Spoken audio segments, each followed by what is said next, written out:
சித்தமெல்லாம் நிறைந்த சித்தர்கள் வரிசையில் நாம் இன்று பார்க்க போவது பெரம்புக்கூடை சித்தர். குப்பைக்குள் மாணிக்கம் என்று குப்பை சித்தரால் அடையாளம் காட்டப்பட்டவர்தான் இந்த பெரம்புக்கூடை சித்தர்.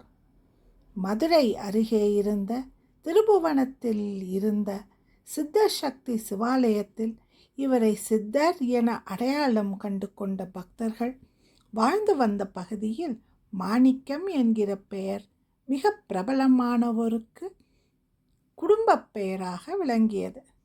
இது தவிர இந்த சித்தருக்கு வினை தீர்த்தான் சுவாமிகள் என்ற பெயரும் உண்டு. இவருடைய முதுகில் இவர் எப்போதும் ஒரு பெரம்பு கூடையை சுமந்த வண்ணம் காட்சி தருவார்.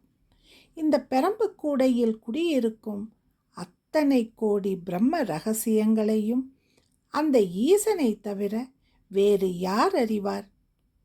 பூஜைகளுக்குரிய அரிய வாசனை மனம் கமழும் பூக்கள் முதல் வியாதி நிவாரணத்துக்கான பஸ்பங்கள், குளிகை மருந்து வரை எல்லாம் இச்சித்தர் முதுகில் சுமந்து இருக்கும் பெரம்பு கூடையில் இருக்கும். முதுகில் பெரம்பு கூடையை சுமந்து இவர் கிரிவலம் வந்த காரணத்தினால் இவருக்கு பெரம்புக்கூடை சித்தர் என்று பெயர். இந்த பெரம்புக்கூடையை இவருக்கு தெய்வீக பரிசாக அளித்தவர் குப்பை சித்தர்.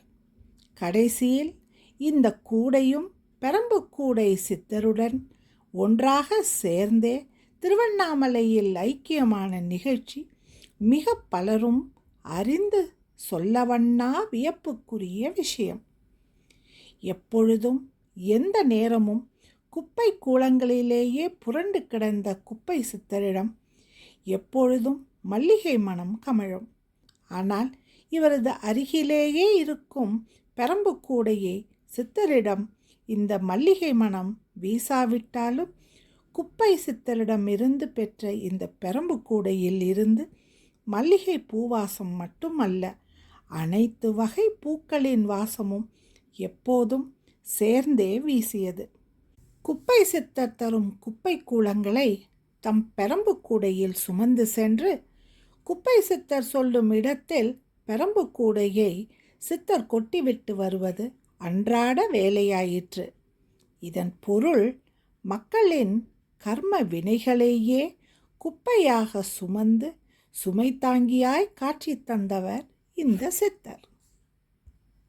இந்தியாவின் பல இடங்களுக்கும் சென்று புனித யாத்திரை சென்ற இச்சித்தர் அக்காலத்தில் அரியலூர் உடையார்பாளையம் அருகே உள்ள இடத்தில் இருக்கும் ஸ்ரீபுரந்தான் என்னும் கிராம பகுதியில் குடிகொண்டிருக்கும் நரசிம்ம பெருமாளுக்கு வழிபாடு செய்து அந்த பகுதி மக்களுக்கு சேவை செய்தவர். ஸ்ரீபுரத்தானில் ஒரு முறை பஞ்சம் வந்தபோது நாள்தோறும் தன் முதுகில் சுமந்திருக்கும் பெரம்பு கூடையில் காலை, பகல், மாலை என்று 3 வேளைகளிலும் இவர் மட்டும் புதிதாக வாசம் மிக்க மலர்களை கொண்டு வந்து இறைவனை அது அர்ச்சித்து வந்தது பலருக்கும் ஆச்சரியம் அளித்தது. கூடவே இன்னும் ஒரு அற்புதம். இந்த சித்தர் வைத்திருக்கும் பெரம்பு கூடையில் இருந்து எடுக்க எடுக்க பூக்கள் வந்து கொண்டிருக்கும் அற்புத காட்சி பல நெடுங்காலமாக இருந்து வந்தது. பல தலங்களை வழிபட்டு கொண்டு இறுதியாக திருவண்ணாமலை வந்தடைந்த இந்த சித்தர் கிரிவலப் பாதையில் எப்போதும் நடைப்பயணமாகத்தான் செல்வார். இவர் எங்கு தங்கியிருக்கிறார், எங்கு அமர்ந்திருக்கிறார் என்ற விவரம் யாருக்கும் தெரியாது. இவரிடம் யாரும் தங்கள் பிரச்சனைகளை எதையும் கூறுவது கூட கிடையாது. பெரம்பு கூடையிலிருந்து கீழே விழுவதையோ அல்லது சித்தரே எடுத்து கொடுப்பதையோ பெற்றுக்கொள்வதும் அதுவே அவர்களது பிரச்சனையை தீர்த்து வைப்பதும் வாடிக்கையாக நிகழ்ந்து வந்தது. கூடையிலிருந்து கீழே விழும் பொருள் பூவோ, காயோ, இலையோ, கனியோ, குப்பையோ, கூளமோ, தேங்காய் நாரோ எதுவாக இருந்தாலும் அதையே இவரது கைப்பட்ட பிரசாதமாக ஏற்றுக்கொண்டனர். நடந்த ஒரு உண்மை நிகழ்ச்சி. ஒரு ஊர் மாட்டு வைத்தியர் ஒருவர் பிறவியிலேயே ஊமை. அவரது ஊரில் இருந்த கால்நடைகளுக்கு திடீரென வலிப்பு நோய் வந்து நூற்றுக்கணக்கான காளைகள், பசுக்கள், ஆடு மாடு, கோழிகள் அனைத்தும் கால்கள் முடமாகி நடக்க முடியாமல் அப்படியே படுத்து கிடந்தன. அவைகளால் நகரக்கூட முடியவில்லை. எவ்வளவோ வைத்தியம் செய்து பார்த்தும் சிகிச்சை ஏதும் பலனளிக்காமல் அந்த பிராணிகள் அனைத்தும் உடல் இளைத்து போயின. இந்த சமயத்தில் பெரம்புக்கூடை சித்தரின் வைத்திய சக்தி பற்றி கேள்விப்பட்ட அம்மருத்துவர் இங்கு வந்தார். வாய் பேச முடியாத ஊமை என்பதால் அனைத்தையும் எழுதி எடுத்துக்கொண்டு வந்திருந்தார்.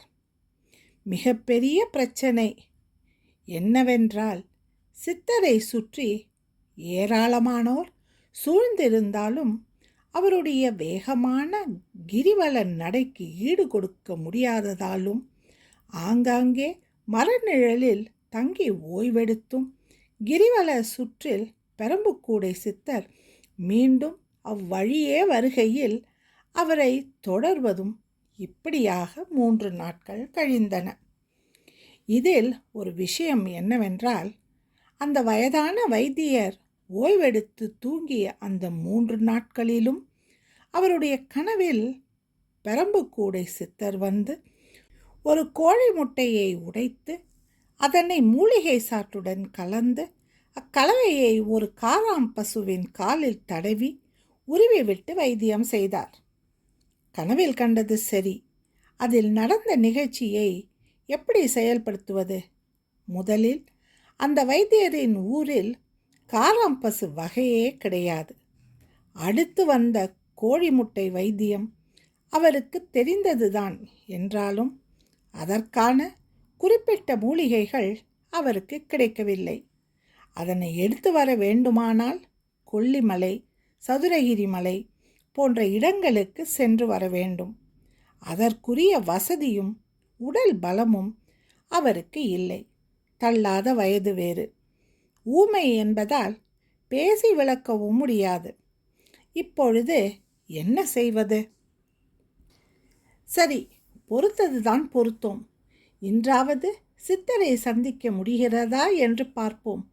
இல்லாவிட்டால் கிராமத்திற்கு போய் கனவில் கண்டதை வைத்து தமக்கு தெரிந்த மூட்டை பூச்சி வைத்தியத்தை தமக்கு கிடைக்கும் மூலிகைகளோடு ஆரம்பிப்போம் என்று நினைத்தபோது ஆச்சரியப்படும் வகையில் அந்த நிகழ்ச்சி நடந்தது.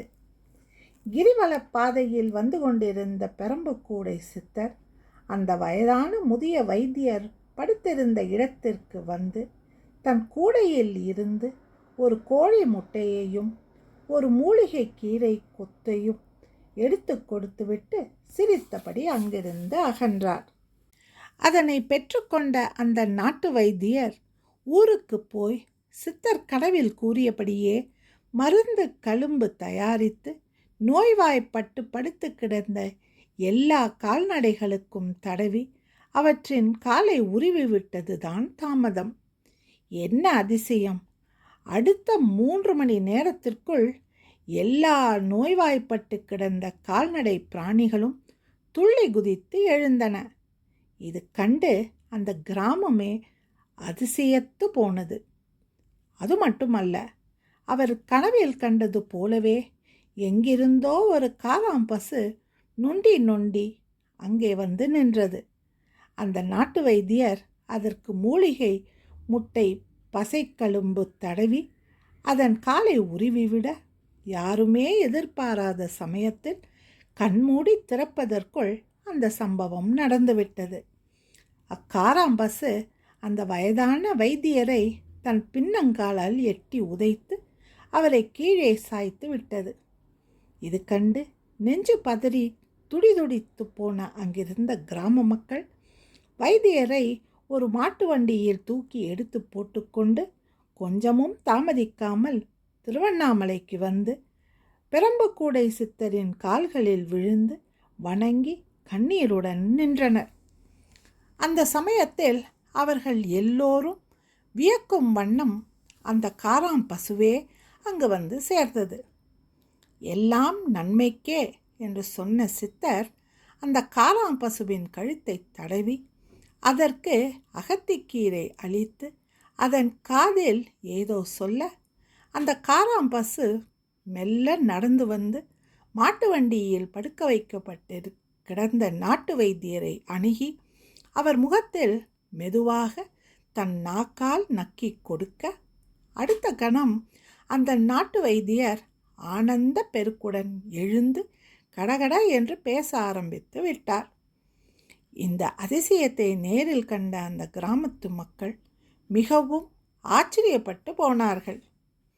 இதில் ஒரு விசேஷம் என்னவென்றால், பிறவியில் ஊமையாய் கிடந்த அந்த வைத்தியர் வெகு விரைவில் ஆன்மீகத்தில் பெரும் பேச்சாளர் ஆனார்.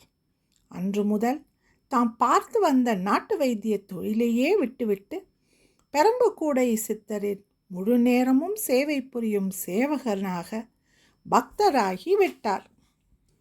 தெய்வீக சாராம்சம் படைத்த காராம் பசுவிடம் அடி வாங்கி முக்தி பெற்றவராயிற்றே, சும்மாவா பின்ன? அன்றிலிருந்து அந்த மாட்டு வைத்தியரின் தலைமையின் கீழ் பல நூற்றுக்கணக்கான வைத்தியர்கள் செவ்வாய்க்கிழமையிலும் மருத்துவ சக்தி நாளான ஆயில்ய நட்சத்திர தினத்தன்றும் பெரம்புக்கூடை சித்தரை தரிசித்துவிட்டு சென்றனர். இன்றும் கூட அந்த வைத்தியரின் சமாதி திருவண்ணாமலையில் கிரிவலப் பாதையில் செல்லும்போது காணலாம். அந்த இடத்திற்கு பசுவாடி என்று பெயர். அக்காலத்தில் வைத்திய மருந்துகளை வாங்கி செல்பவர்கள் இந்த சமாதிக்கு அருகில் உள்ள கல்லின் மீது வைத்து வழிபட்டுவிட்டு எடுத்து சென்றிருக்கின்றனர்.